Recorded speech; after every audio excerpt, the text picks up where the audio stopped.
Hey everyone, Pastor Tim here with this week's update for Mercy Church. And right off the bat, you may be saying, I wonder where he's standing today.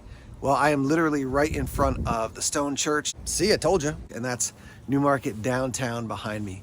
So I want to talk about two things in this video. I want to talk about our Christmas Eve services, and I also want to talk about end of the year giving. When it comes to our Christmas Eve services, a reminder that they're at 3 o'clock and 5 o'clock p.m. At the 3 o'clock service, we'll be having a kids moment with a little story time for them. So if you have younger children, that may be a good service to bring them to. And we look forward to seeing you. We look forward to being with you on Christmas Eve to celebrate the birth of Jesus. Now, when it comes to end of the year giving, I want to start off by saying thank you. Thank you for those who have given towards the work of what God's doing at Mercy Church. It's been amazing, encouraging, it's been humbling. So again, thank you for your generosity. One of the things I've learned over the years working with different ministries and churches is that when people give, they often ask, what am I giving toward? How is my giving making a difference? And so I want to give you a glimpse into Mercy Church so you can see how your generosity, particularly at the end of the year, can impact us now and going into the future. So you probably know this already, but to run an organization or a church, there's a lot of behind the scenes administrative fees that they have to be taken care of in order to operate. So to rent the Stone Church, there's a fee for that. To have an online giving platform, that costs us some money to set that up. To get an employer identification number, that costs us money. And so your giving allows us to take care of those behind the scenes costs so we can do the ministry. On a personal level, your generosity allows me to do this work full time. I'm the one full-time employee of Mercy Church, and your giving allows me to put food on the table, take care of my family, pay the mortgage, have health care. Some of those basic things that you have given toward it's freed me up to do the work, to be the pastor here. So again, thank you for your generosity in that. As we move into 2023, we're going to be quickly heading towards weekly services.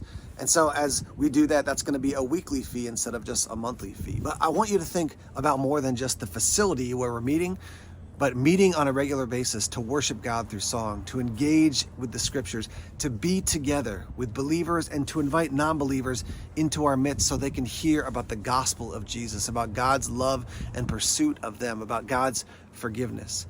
Giving allows us to get the facility so we can have those gatherings so that God, by the power of His Spirit, can work in people's lives. What a gift that we get to be a part of that story. Additionally, when it comes to the new year, we want to start talking about missions locally, nationally, and globally. How are we going to be a part of what God's doing, not just here in the sea coast of New Hampshire, up into Maine and down into Massachusetts, but literally around the world? As you give, we're going to start figuring out what does it look like to support missionaries and God's work all over the planet. If you've been involved for a while, you may know that Beacon Church, which is located here in New Hampshire, donated $5,000 towards us to help us get moving as a church plant. And so in the future, we want to be able to bless other church plants that are starting out, that they're doing this work in New England. We want to say, hey, how can we come behind you and support you? And so your giving will allow us to engage in that type of local missions work, blessing other church plants. Here's another example of a hope we have for the future.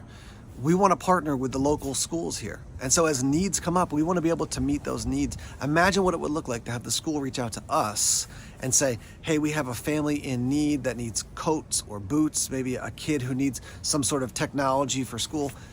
How great would it be that if we could give money towards that, if we could bless the school so they can equip a family in need and bless a family in need? That's how generosity makes a difference. Let me close here by sharing that from the start, people asked, do you have a building? Do you have land? Are you going to build a church building at some point? We would love to have our own space at some point, and in the near future, that would be amazing.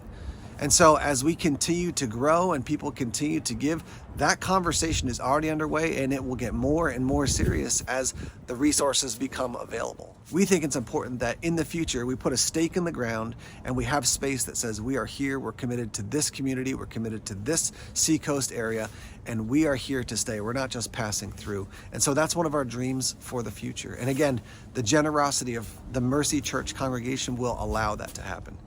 So one of the beautiful things about this opportunity that we're sharing together now is that I can share and then you can bring that to God. So pray, ask, seek God, see what he would have you to do. That's between you and him, and we trust that he's going to continue to build his church in the days ahead. If you are interested in giving, we've got links on our website, on our social media platforms, and our weekly emails that get sent out. So thank you in advance, and we hope to see you at one of our 2 Christmas Eve services, 3 and 5 o'clock p.m. on December 24th. All right? Take care, everybody.